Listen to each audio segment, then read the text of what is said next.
রান্না দেখানোর আগে একটা গল্প বলি।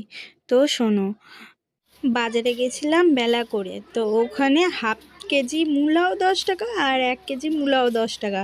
তো আমি ভাবলাম হাফ কেজি কেনার থেকে 1 কেজি কেনাই ভালো, তো 1 কেজি মূলা নিয়ে চলে এসেছি। এখন এতগুলো মূলা দিয়ে কি করব? মা প্রতিদিন মূলা ছেচকি বানাচ্ছে, মূলার চচ্চড়ি বানালো, আর কি খাবো?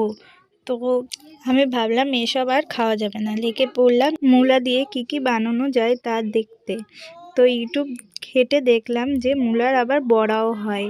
তো চলো মূলার বড়াই বানাই। তো প্রথমে মূলাটাকে কেটে নিলাম, তারপর মূলার জল ছাড়িয়ে নিয়ে সেখানে পেঁয়াজ কুচি, লঙ্কা কুচি, লঙ্কা, রসুন আর আদা বাটা দিলাম। পরিমাণ মতো লঙ্কা দেবে, একটু বেশি দিলেই ভালো লাগে।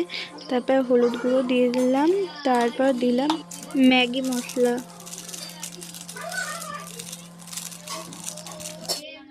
তারপর চালের গুঁড়ো দিয়ে দিলাম, একটু নুন দিয়েছি, আর দিলাম বেসন, নিয়ে ভালোভাবে মেখে নিতে হবে। তো এখানে তোমাদের একটা কথা বলে দিই, তো এই দিনটা ছিল ভাইফোঁটার দিন। তো দাদা ভাড়া বাড়ি নিয়ে থাকে, তো আমরা সবাই সেখানেই গিয়ে ভাইফোঁটা পালন করেছি।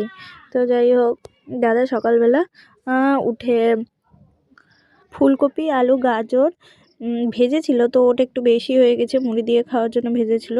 যাই হোক, ওটা একটু বেশি হয়ে গেছে, তো আমি এখানে মাখানোটা ব্যবহার করেছি একটু লাস্টে। তো নিয়ে ভালোভাবে মেখে নিয়ে ভাজতে বসে গেছি। দেখো আমার কোনো কাজে ধৈর্য নাই, তাই জন্য সব বড়া একসাথে কড়াইয়ের মধ্যে দিয়ে দিয়েছি। তোমরা আবার আমার মতো করো না, নাহলে কড়াই একবার এদিকে উল্টাতে হবে, একবার ওদিকে করতে হবে। নিয়ে যাই হোক, এরকম করে তো ভাজলাম। খেতে ভালোই হয়েছিল, সবাই ভালোই বললো। তো তোমরাও যদি মূলা এরকম করে বেশি হয়ে যায় আমার মতো ট্রাই করতে পারো, কিন্তু ভালো একটা নতুন খাবার, নতুনত্ব খাবার। এই চচ্চড়ি আর ওই ছেচকি তো খাওয়াই হয়, বড়াটা ট্রাই করতেই পারো।